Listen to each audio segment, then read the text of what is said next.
ભાભર વિસ્તારમાં બનાસકાંઠા LCBનો સપાટો ₹11,60,000ની 8 રિક્ષા ઝડપી પાડી એક શખ્સને પકડ્યો। બનાસકાંઠા જિલ્લા LCBની ટીમને ઉપરી અધિકારીની સૂચના અનુસાર ચોરીના કિસ્સાનો ડિટેક્શન કરવાની કામગીરી હાથ ધરાતા ભાભર વિસ્તારમાં જુદા જુદા વ્યક્તિઓએ ખરીદેલ ચોરાઉ 8 રિક્ષાઓ કબજે કરી હતી તેમજ રિક્ષા ચોરી કરીને ભાભર વિસ્તારમાં રિક્ષાઓ વેચનાર ઈસમને ઝડપી લીધો હતો।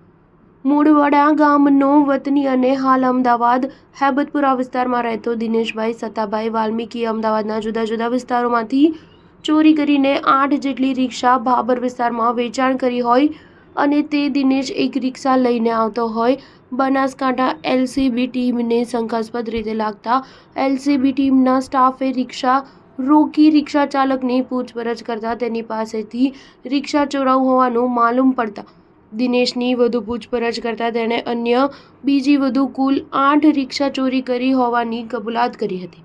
આમ ચોરેલી તમામ 8 રિક્ષાઓ કબજે કરી તમામ 8 રિક્ષાની કિંમત ₹11,60,000ની કબજે કરી ભાભર પોલીસ સ્ટેશને સોંપી હતી। પકડાયેલ આરોપી દિનેશભાઈ સતાભાઈ વાલ્મીકી વિરુદ્ધ ભાભર પોલીસ સ્ટેશને લાવી તેના વિરુદ્ધ કાયદેસરની કાર્યવાહી હાથ ધરવામાં આવી હતી। Star news 7 Bhabhar.